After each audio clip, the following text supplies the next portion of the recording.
오늘 찬양대가 달고 오묘한 그 말씀 아주 좋은 찬양을 들려주셔서 감사하는데, 달고 오묘한 그 말씀이요, 우리가 성경을 읽다 보면은 그냥 읽는 경우도 있고 어떤 때는 재미있게 성경을 읽을 수 있는 경우도 있어요. 그래서 이왕이면 성경을 읽더라도 재미있게 읽을 수 있으면 훨씬 더 좋을 것 같다 하는 그런 생각을 합니다. 성경을 어떻게 재미있게 읽을까? 아유, 재미없는 이야기들인데, 구약 성경은 읽다 보면은 뭐 이스라엘의 역사인데, 우리나라 역사도 잘 모르겠는데 이스라엘의 역사까지 어느 왕 때 무슨 일이 있었고 누가 있었고 뭐 사람 이름 발음도 안 되는 그런 사람 이름, 이거 읽다 보면은 재미가 없죠. 재미있게 읽으라고 또 성경을 읽어야 된다는 이야기를 많이 듣지만 사실 읽기도 쉽지 않고, 읽더라도 어떤 때는 뜻도 모르면서 넘어갈 때도 있고, 내가 좋은 구절만 발췌해서 골라서 읽을 때도 있고, 뭐 이렇게 성경을 읽는 방법이 다양해요. 그런데 이왕 성경을 읽으려면 재미있게 읽으면 더 좋지 않나 하는 생각을 하게 됩니다. 어떻게 하면 재미있게 읽을 수 있을까? 성경을 읽으면서 이거 왜 이래? 왜 성경에 이런 말이 있지? 이건 무슨 뜻이지? 자꾸 의문을 던지면서 성경을 읽으시면요, 성경이 재미있게 읽혀요. 어떤 데서는 이렇게 목사가 말하면 안 되죠. 성경은 하나님의 말씀이니까 무조건 뭘 의심하고 의문을 던져 무조건 아멘으로 받아들이고, 그 말씀 한 절 한 절이 다 진실이니까 그대로 받아들여야, 이렇게 강단에서 설교해야 되는데 우리 교회 목사님은 왜 저러는 거야? 성경을 읽으면서 의문을 가지고 읽으라는, 아니 하나님의 말씀에 대해서 왜 의문? 오해하실지 모르는데, 의문을 가지고 읽으라는 게 믿음이 없이 성경을 읽으라, 또는 성경에 있는 것을 부정하면서 성경을 읽으라 하는 의미는 아닙니다. 오히려 우리가 의문을 가지고 성경을 읽는다면 그 성경을 더 깊이 있게 읽을 수 있고 성경 속으로 더 깊이 들어갈 수 있고, 그렇기 때문에 성경을 더 잘 이해할 수 있게 된다는 거예요. 제가 지난주에도 그래서 말씀드렸죠. 수로보니게 여인, 아니 예수님이 왜 갑자기 그 여인한테 그런 말도 안 되는 그 여인을 모욕하는 말을 했을까? 평소 같으면 그냥 읽으시면 돼. 뭐 그렇게 얘기했더니 믿음 시험했나 보다. 여인이 이렇게 해서 믿음이 좋았구나. 그걸 그냥 읽으면 되지만 그렇게 읽으면 이제 졸렵기 시작해요. 근데 거기서 졸렵지 않으려면, 예수님이 어떻게 이런 말을 해? 내가 믿는 예수님이 이런 사람 아닌데. 내가 예수님이 이런 줄 알았으면 진작 안 믿을 걸. 여태까지 속았네. 그런 생각을 한 번쯤 가지면서 읽어나가면 졸음이 싹 달아날 수 있다는 그런 얘기입니다. 요즘 많이 쓰이는 사람들의 표현대로 한다면 인문학적인 도움을 빌려서 성서를 해석학적으로 읽으라 그래요. 해석학적으로.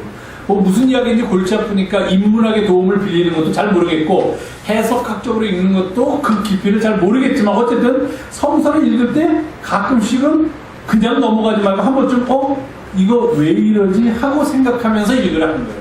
생각하면서 성서를 읽자는 겁니다. 오늘 한번 그렇게 또 읽어보겠습니다. 지난주에 이어서 오늘 등장하는 여인이 한 사람 등장을 했는데, 본문이에요. 저는 지금 아이들한테는 오늘 본문 앞에 있는 얘기를 했습니다. 그래서 본문을 더 이해하실 겸, 그렇게 까마귀가 가져다 주는 밥을 먹고 시내에서 물을 먹던 엘리야가 그만 그 시내 물까지도 비가 알아서 다 마르게 됩니다. 마르게 되니까 살길 또 막막해진 거예요, 엘리야가. 그러니까 하나님이 나타나십니다. 또 적기에 아주 때를 맞춰서 나타나서 말씀합니다. 너 이제부터 거기를 떠나서 저 끝에 사르밧이라는 곳으로 가라. 그리고 성문을 들어갈 때, 그 사르밧 도시니까 도시를 들어가는 입구를 들어갈 때 한 여인이 있을 거다. 근데 그 여인이 평범한 여인이 아니라 남편이 없는 여인이다. 근데 그 여인을 만나면 그 여인이 이제부터 너에게 음식을 줄 것이다. 그렇게 명령을 내리신 거예요. 하나님이 엘리야한테 얘기를 하신 거예요. 사르밧이 어디냐? 한번 줘보세요. 어디서 많이 보신 것 같죠? 어디서 보셨어요? 지난주에, 이거 큰일 났네. 이렇게 잘 기억하면 설명하기 어려워지는데, 지난주에 본 지도예요. 지난주에는 잘 안 보이지만 저 왼쪽 끝 해변가의 맨 위에가 시돈이라는 데라고 그랬고요. 그 밑에 뭐가 있고 또 그 밑에 까만 좀 큰 게 두로라고 그랬어요. 그래서 지난주에는 예수님께서 저 두로 지방에 갔을 때 수로보니게 여인을 만났는데, 오늘은 엘리야가 어딜 갔냐면은 저 두로와 저 위에 시돈 사이에 하나 까만 점은 없지만 있는 사르밧이라 사렙다라고 써 있는데 이거는 예수님 당시의 지도니까 사렙다고 그 옛날의 이름은 히브리 말로는 정의가 바로 사르밧이에요. 오늘 등장하는 이 여인이 살고 있는 곳이 바로 저기입니다. 그러니까 제가 지난주에 말씀을 드렸던 수로보닉의 여인도 저 왼쪽 끝에 있는 두로라는 데서 예수님이 만났고 엘리야도 이제 그 바로 위에 있는 도시 사르밧이라는 도시로 가서 저기는 사렙다라고 아마 표시되어 있을 텐데 사르밧이라는 도시로 가서 한 여인을 만나게 됩니다. 남편을 잃고서 홀로 살아가고 있는 그리고 아들을 하나 기르고 있는 그런 여인입니다. 예수님 당시도 마찬가지지만 그 옛날부터 유대인들은 이방인들에 대해서 그 유대인들이 갖고 있는 선민의식은 항상 이방인들을 비하하는 경향이 있었습니다. 그래서 이방 사람들에 대해서 별로 좋지 않게 생각하는 거예요. 유대인인 엘리야가 이방 여인인 사르밧에 살고 있는 한 홀로 살고 있는 여인을 만나러 간다 하는 이야기입니다. 설정이 굉장히 지난주와 비슷한 설정이면서 우리들로 하여금 의아심을 낳게 하고 우리들로 하여금 이것을 어떻게 앞으로 풀어나가야 하는가 하는 그런 궁금증을 낳게 하는 구절이에요. 왜냐하면 이왕이면 하나님이 엘리야가 유대 사람이니까 어떤 다른 유대 사람, 그것도 돈 많은 부자 유대 사람을 준비시켜서 그 사람을 찾아가게 했으면 훨씬 더 이야기가 쉽게 풀려요. 그래서 그 사람 집에 어딘가에 엘리야가 좀 숨어 있기도 하고 먹을 것, 살 문제 별로 고통받지 않으면서 북쪽 이스라엘에서 계속해서 예언 활동을 하도록 만들어주면은 훨씬 더 상황이 부드럽고 좀 우리가 이해하는 방향으로 풀릴 수 있을 것 같은데 꼭 이렇게 하나님께서는 이를 꼬우신 그런 경향이 있는 것 같아요. 그러니까 엘리야가 지금 고통스러워서 이제 그릿 시냇가에 물도 떨어지고 더 이상 살 길이 막막해지니까 어디론가 또 다른 그 그릿 시냇가로 보내셨던 것처럼 또 다른 곳으로 보내시는데 이왕이면 좀 좋은 형편으로 보내시면 얼마나 좋겠어요. 부자 중에 하나님을 섬기는 사람이 그래도 있을 터인데 그런 사람들한테 보내서 엘리야가 하나님의 사람이라는 걸 다 알고 있으니까 엘리야를 좀 공개하게 하고 그를 좀 요즘 말로 하면 후원하게 해준다면 얼마나 좋았겠습니까? 그런데 하나님은 그렇게 하지 않으시고 엘리야를 이번에 보낸다는 게 이방 여자한테만 했어요. 이방 여인한테. 그것도 부자가 아니고 나중에 나오지만 아주 가난한 여인한테 보내서 너 이제부터 가서 그 여인한테 빌 붙어서 그 여인이 주는 밥 먹고 살아라. 하나님이 이렇게 말씀하신 거예요. 이해할 수 없다는 겁니다. 저는 열왕기상 17장을 읽었다. 아니 엘리야가 엘리야는 이렇게 다른 사람처럼 뭐 앞에 설명 없이 그냥 등장을 해요. 뭐라고 했냐면 길르앗에 우거하는 자 중에 디셉 사람 엘리야가 아합에게 말하되 내가 섬기는 이스라엘의 하나님 여호와께서 살아계심을 두고 맹세하노니 내 말이 없으면 수년 동안 비도 이슬도 있지 아니하리라 하니라. 이게 엘리야가 등장하는 모습이에요. 그 유명한 이스라엘 사람들이 가장 위대하다고 여기고 있는 선지자 엘리야가 이렇게 등장을 합니다. 뭐 그의 출생은 어떻고 그는 어떤 교육을 받았고 그래서 어떻게 양육됐고 이런 건 하나도 없어요. 그냥 엘리야가 아합 왕을 찾아가서 하나님의 말씀, 가뭄이 들 것이다 하나님의 말씀을 전했다. 그래서 어려움을 당해서 처음에는 그리 시냇가에 가서 까마귀들이 가져다 주는 음식 먹다가 그 시냇가의 물마저 다 말라서 더 이상 살 수가 없으니까 또 다른 곳으로 이동시키셨다. 그것은 사르밧이라는 이방 동네예요. 왜 이렇게 멀리까지 가게 했을까? 거기서 만난 사람이 또 사르밧의 지주라든지 사르밧의 어떤 거부를 만나서 엘리야가 좀 편하게 살 수 있으면 좋으려만 홀로 사는 여인을 만나겠다 하는 이야기. 왜 그러셨을까? 왜 열왕기상 기자가 이런 내용을 기록했을까? 하게 됩니다. 엘리야가 하나님의 말씀대로 사르밧으로 갔습니다. 성문으로 들어갔더니 정말 말씀하신 대로 한 홀로 사는 여인, 아들하고 같이 살고 있었어요. 아들하고 같이 사는 한 여인을 만나게 됩니다. 아, 이제부터 이 집에서 내가 먹고 자고 하겠구나. 지금까지는 까마귀가 나를 먹여주고 또 까마귀가 나를 도와줬는데 이제는 사람이, 이 여인이 나를 도와주겠구나. 그거 못했어요. 이왕이면 까마귀한테 도움 받는 거예요. 왜? 까마귀는 오늘 저녁 갖다 주고 내일 아침 안 올지도 모르잖아요. 불안하잖아요. 또 오늘 아침에 와서 먹을 거 주고 왔는데 저녁에 안 올지도 모르고 내일은 올까? 저 까마귀들이 계속 올까? 똑같은 까마귀가 오는 거야? 다른 까마귀가 오는 거야? 별 걱정이 다 있잖아요. 자기가 살아가는데. 사람은 좀 덜한 거예요. 이 사람 딱 눈에 보니까 여인이 정말로 있고 그러니까 살았구나. 이 여인한테 내가 매달려 있으면은 밥 굶지는 않겠지. 왜? 하나님께서 그렇게 말씀하셨습니다. 같습니다. 여기 보니까 이야기를 아주 재밌겠습니다. 처음에 갔더니 먼 길을 왔으니까 엘리야가 목이 말라서 물을 좀 한 그릇 달라고 합니다. 그 여인한테. 근데 이 여자가 뭐라고 있었냐면은 땅바닥에서 뭔가 나뭇가지를 줍고 있었어요. 그러니까 지나가던 나그네처럼 지나가던 엘리야가 지나가다가 힘이 든 것처럼 하면서 여인에게 내가 지나가는 길에 목이 마르니까 좀 물을 가져다가 내가 마실 수 있게 해달라. 그랬더니 이렇게 보니까 낯선 사람이니까 좀 또 유대인이니까 뭔가 거부감은 있지만 그래도 지나가는 사람이 물 한 잔 달라 했는데 지금은 모르지만 이때는 그래도 아마 그 정도의 인심이 있었나 봐요. 지금보다 한참 옛날이니까. 그러니까 이 여자가 굉장히 가뭄이 들어가지고 살기가 어려운데 사실은 물을 주기도 쉽지 않은데 그래도 물은 어느 정도 구할 수 있다 해서 물을 가지러 가는데 엘리야가 한마디 합니다. 가는 여인은 잠깐만 기다려주세요 하면서 가서 물만 가져오지 말고 떡 한 조각 내가 먹을 수 있도록 좀 가지고 오라. 이거는 일종의 이제 엘리야가 테스트하는 걸 수 있어요. 정말로 저 여인이 나를 먹여 살릴 수 있는 능력이 있는 여인입니까? 한번 하나님께서 말씀하셔서 와서 봤는데 딱 보자마자 느낌은 아니다. 엉뚱하구나. 내가 다른 집을 찾아온 게 아니니까 저 여인은 보기에도 나보다도 더 가난한 여인처럼 보이는데 어떻게 하나님은 저런 여인한테 가서 내가 먹고 살 수 있을 것이라고 말씀하셨던 것일까? 이런 의아심이 생겼던 거예요. 그러니까 처음에는 물만 달라고 그랬다가 더 나아가서 물만 가져오지 말고 내가 배가 고픈데 먹을 것도 떡도 좀 한 조각쯤 가져왔으면 좋겠다 하고 이야기합니다. 딱 봐도 집도 너무 허름하고 여인이 입은 모습이나 여인의 얼굴 이런 걸 봐도 이거는 도저히 다른 사람을 도와줄 만한 그런 여력이 있는 사람 같지 않게 보였다 하는 거예요. 엘리야.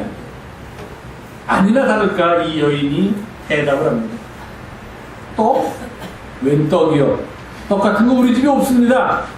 지금 우리 집에 밀가루겠죠? 밀가루 요만큼 남아있고 그 밀가루를 떡으로 만들기 위한 기름 요만큼 남아있습니다.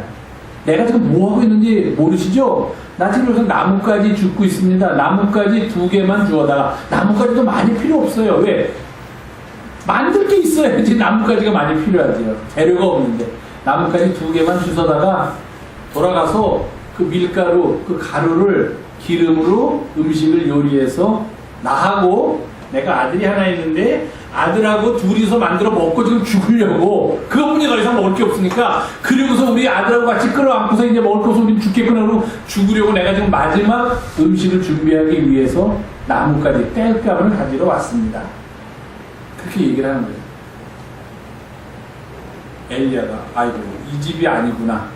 내가 번지수를 잘못 찾았구나. 아니면 하나님한테 정말이야? 잠깐만 기다려. 그럼 저쪽에 가가지고서 하나님 다른 집입니까? 저 여인 맞습니까? 물어봐야 돼요. 이거 웬일입니까? 근데 엘리야가 그 여인한테 뭐라고 그러냐면 두려워하지 말고 내가 말한 대로 하여라. 먼저 떡을 만들어서 나한테 가져와라. 뻔뻔하게 이렇게 뻔뻔할 수가 없어. 나한테 가져와. 지금 모자가 먹고 마지막 식량이 되는데 이거 먹고 죽으려고 지금 땔감 주스러 간다는 사람 보고 그거 만들어서 그래 먹어라. 그러고서 살아야지. 어떻게 나라도 도울 테니까 함께 살 길을 모색하자는 게 아니라 그거 만들어서 먼저 나한테 가져와라. 내가 좀 먼저 먹겠다. 그리고 난 다음에 너와 네 아들을 위해서 만들라. 그러면 하나님께서 비를 이 땅에 내리는 날까지 너의 가루통에 가루가 떨어지지 않고 너의 병에 기름이 없어지지 않을 것이다. 이렇게 얘기했어요. 그리고서 열왕기상 기자는 뭐라고 이해했냐면 그렇게 여인이 했다. 그랬더니 정말로 비가 올 때까지 다른 사람들은 가뭄 때문에 많은 고통을 당했지만 그 여인과 엘리야와 그의 식구는 여러 날 동안 먹는데 아무런 지장이 없었다. 통에 가루가 떨어지지 않냐고 병에 기름이 없어지지 아니하였다. 이렇게 기록되고 있습니다. 그냥 본문만 읽으면 우리 한국교회에서 아주 좋아하는 본문 중에 하나입니다. 하나님이 이렇게 도우셔서 우리 집에 통에 가루가 떨어지지 않고 우리 집에 병에 기름이 떨어지지 않다는 이렇게 은혜스럽고 이렇게 좋은 말씀이 세상에 어디 있습니까? 앞에 뭐 엘리야가 무슨 일을 했는지 뭐 여인을 만났는데 그 여인이 어땠는지 그런 건 다 상관없습니다. 앞에 무슨 이야기가 있는지 그런 건 관심이 없어요. 그죠? 우리 집에 통에 가루가 떨어지지 않고 우리 집에 병에 기름이 떨어지지 않게 해줘서 여기만 관심을 갖는데 우리는 그것 좀 나중에 관심 갖고 앞에 거에다가 좀 관심을 갖지 않는 겁니다.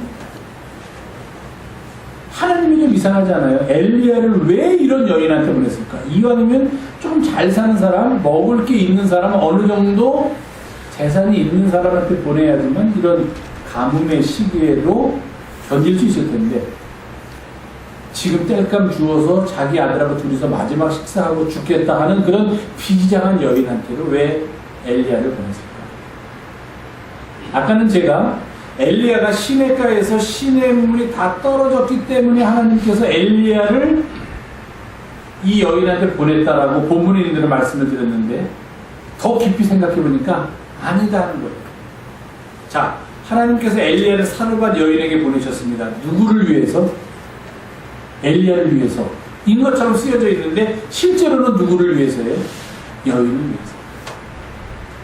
엘리야 네가 가서 그 여인이 해주는 밥 공짜로 먹고 있어라. 그게 아니었다는 거예요. 처음에는 그런 것처럼 보였어요. 엘리야가 아무것도 가진 게 없고 숨어 있어야 되니까 너는 그 여인한테 가서 그 여인한테 도움 받아가지고 이제부터 남은 생애에 내가 예언자로서 활동할 그 기간 동안에 그 여인의 도움을 받아서 살아라. 즉 엘리야가 도움을 받는 사람이고 여인이 도움을 줄 사람처럼 그렇게 처음에 시작되었지만 실제로 일어난 일을 보니까 이것은 하나님께서 엘리야에게 보내신 것은 누구를 위해서입니까?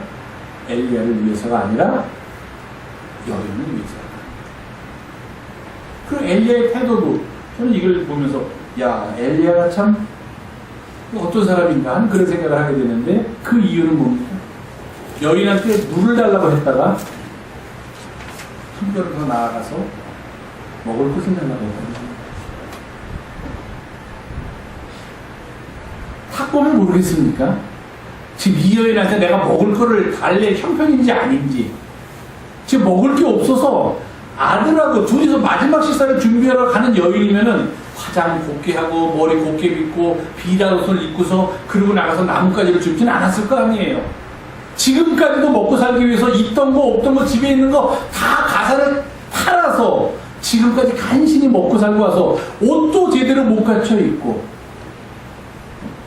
그리고 행색도 제대로 되어 있지 않을 텐데 그런 여인을 보고서 먹을 것을 달라고 해요. 이것 또한 의심스러운 일이 아닙니다. 그렇게 생각하게 됩니다. 그런데 이 이야기를 처음부터 끝까지 다 읽고 나서 알게 되었다는 거예요. 무엇을 우리가 알게 되었는가? 하나님께서 엘리야를 사르밧 여인에게 보내신 이유는 그리고 엘리야가 그 여인에게 말도 안 되는 정말 어처구니 없게도 자기가 먼저 먹을 것을 달라고 요청한 이 모든 것이 다 엘리야를 위한 것이 아니라 어려움 속에서 힘들게 마지막 남은 생을 어떻게 살아갈 것인가를 고민하면서 살아가고 있는 이 여인을 위해서 그러신 거다 하는 것을 우리가 알게 됩니다. 놀라운 일이 아닐 수가 없어요. 그러니까 하나님은 우리가 기대하는 것과는 정반대의 것을 우리들에게 요구하실 때가 많이 있다는 겁니다. 그럴 때 우리는 과연 어떻게 해야 되는가? 어떤 선택을 해야 되는가? 하는 것을 알아야 합니다. 엘리야를 사르밧 과부의 집으로 보내신 것은 그 여인과 그의 가족을 살리기 위한 하나님의 은총과 하나님의 은혜, 사랑이었다는 것을 우리는 알게 됩니다. 어떻게 이 여인이 그런 놀라운 사랑을 받게 되었을까요? 오늘 본문을 아주 간단하게 정리하면 이렇습니다. 겁니다. 자, 보세요. 이 여인이 가지고 있던 게 뭡니까? 가루 조금과 병에 남은 기름 조금이에요. 아주 작은 거예요. 그런데 이 작은 것까지도 지금 온 사람이 여기 나와서 성경 본문에 나와 있지만 엘리야가 왕이 쫓고 있고 뭐 지금같이 현상수배, 지명수배, 사진은 안 붙었다고 할지라도 많은 이스라엘 백성이나 심지어는 이방 나라 땅에까지도 엘리야의 소문이 알려져 있었다는 겁니다. 하나님의 사람으로서 이런 사람이 있다는 것을 알고 있었다는 겁니다. 그러니까 이 엘리야를 위해서 이 여인이 그가 하나님의 사람인 것을 알고 자기가 가지고 있는 가장 작은 거라고 해드립니다.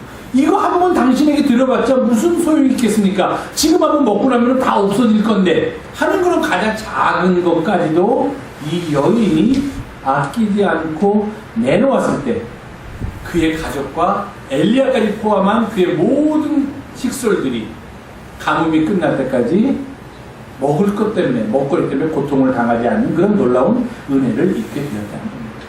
가장 작은 것을 우리가 하나님 앞에 내놓으려고 합니다.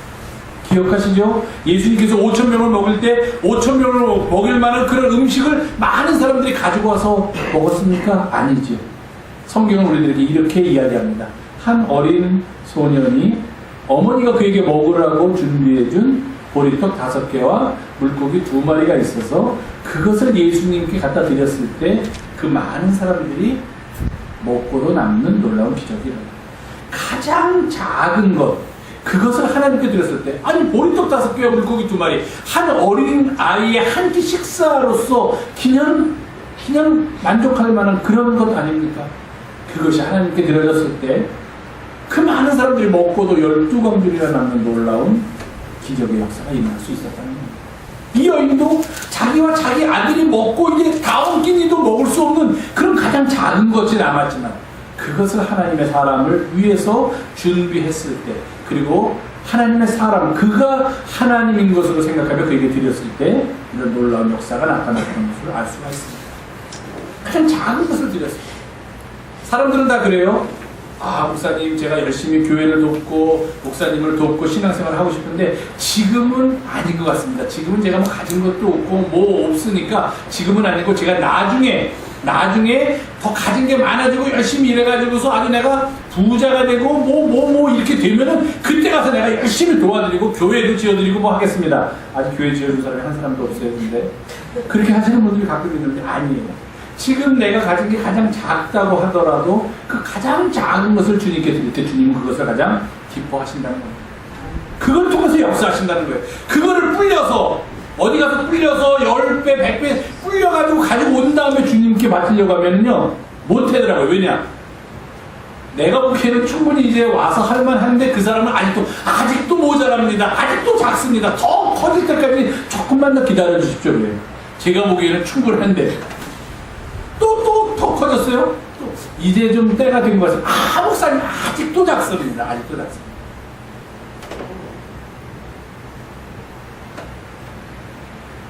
작은 것을 주님께 드립니다. 그때 주님께서 기뻐하십니다. 그리고 그것을 통해서 놀라운 것입니다. 그리고 무엇을 드릴 때? 나에게 가장 귀한 것을 드립니다. 이 여인에게는 이것이 얼마나 귀한 것일까요? 마지막 남은 식사를 준비한 자기와 자기 아들이 먹을 식사를 준비했을 것입니다. 그것을 바칠 때 놀라운 역사가 일어났다는 겁니다. 마치 아브라함이 이삭을 바치라는 명을 받고 이삭을 바치려고 했을 때 가장 귀한 것이지만 하나님께 바치려고 했을 때 그가 믿음의 조상이 될 수 있었던 거죠. 우리에게도 귀한 것이 있다면 그것이 주님을 위해서 쓰여질 때 그때 놀라운 역사가 그리고 이 여인을 보니까요, 먼저 드려요. 그 엘리야가 가르쳐줬죠. 그 떡이 있다. 그래? 너하고 아들하고 먹으려고 일단 만들어 와. 그럼 둘이 먹을 거 조금 더 나눠 셋이 먹자. 이렇게 얘기할 수도 있는데 이 여인은 여기 어떻게 됐냐면 먼저 내게로 가져오라는 엘리야의 말을 듣고 그대로 했다는 거예요. 보통 사람 같으면 이 사람이 미쳤나 지나가다가 갑자기 와서 물 한 잔 달라고 해서 내가 그냥 물 한 잔 줘보내려고 했더니 아니 물뿐이 아니라 이게 갑자기 먹을 걸 달라고 그러고, 내 먹을 거 없다고 분명히 얘기했는데, 나하고 내 아들하고 먹고 죽을 거라고 내가 아주 속까지 다 드러내놓고 얘기했는데 불구하고 자기가 먼저 먹을 떡을 가져오라니, 이게 정신이가, 네가 무슨 하나님의 사람이냐. 하나님의 사람이라는 오히려 우리를 구원해주고 우리한테 먹을 걸 줘야지, 우리가 가진 것까지 밑바닥 것까지 다 뺏어가려고 그래. 이렇게 나올 거다 하는 거예요. 그런데 성서를 보니까 먼저 하나님께 드리려는 마음이 있었을 때, 그때 이 여인의 가족들이 비가 올 때까지 그들의 생존을 유지할 수 있는 놀라운 역사가 나타났음을 알 수가 있습니다. 우리의 삶에 항상 하나님이 최우선이 되어야 합니다. 그게 하나님 중심으로 살아가는 삶의 모습입니다. 하나님은 우리의 모든 것이시기 때문입니다. 이 시대는 가능하면 하나님을 저 뒤로 물어놓고 저 구석에 머물러 있기를 원하는 시대에 우리가 살고 있지만, 그러나 우리는 그렇지 않습니다. 우리는 항상 하나님을 우리들의 앞에 모시고 하나님의 인도하심에 따라서 살아야 합니다. 하나님이 우리의 앞에 계십니다. 하나님께서 우리의 삶의 중심에, 우리의 모든 삶이 하나님을 향하여 초점이 맞추어져 있어야만 한다는 것입니다. 그때 우리는 그분의 인도하심에 따라 나아가게 되고, 그리고 그분을 위하여 살아가게 됩니다. 엘리야가 찾아갔던 한 사르밧, 홀로 사는 여인의 이야기를 통해서 우리는 이런 귀한 복음의 내용을 접하게 됩니다. 엘리야를 위한 것이 아니라 이 여인을 위하여 하나님은 엘리야를 그곳에 보내셨습니다. 엘리야가 자신이 배부르게 하기 위해서 내가 먹을 것을 먼저 가져와라라고 요구한 것이 아니라 이 여인과 그의 가족들을 살리기 위하여 그렇게 했다는 것입니다. 하나님은 지금도 우리에게 마치 사르밧 과부와 같은 그런 삶을 살아가고 있는 우리에게 하나님의 사람들을 보내주십니다. 그 하나님의 사람을 우리가 보기에는 우리가 그들을 돕는 것 같지만 그렇지 않습니다. 우리가 하나님을 돕는 것 같지만 그렇지 않다는 거예요. 결국 이 모든 것은 하나님께서 우리에게 베풀어 주시는 사랑과 은혜임을 알아야 한다는 것입니다. 그런 사랑과 은혜를 받기 위해서 우리는 우리의 가진 것 중에 가장 작은 것이라도 그를 위해 드리고, 우리가 가진 것 중에 가장 귀한 것도 그를 위해 드리고, 그리고 나보다도 먼저 하나님을 생각하면서 살아가는 마음을 갖게 될 때, 그때 하나님께서 우리의 삶을 인도하시고 우리와 함께 하실 줄로 믿습니다.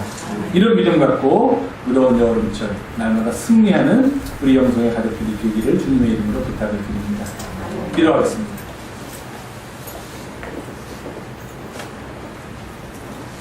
주님, 엘리야를 만난 여인의 삶 속에서 우리는 또 하나님 앞에서 우리가 어떻게 서야 될지를 배우게 됩니다. 정말로 우리가 하나님의 백성으로서 하나님을 따르는 삶을 살고 있는지 이 시간 다시 한번 생각합니다. 오늘의 주신 말씀 속에서 우리가 나아가야 할 길을 찾는 은혜의 자녀들이 되게 인도하여 주시옵소서. 우리 구 예수님의 이름으로 감사하며 간절히 기도하옵나이다.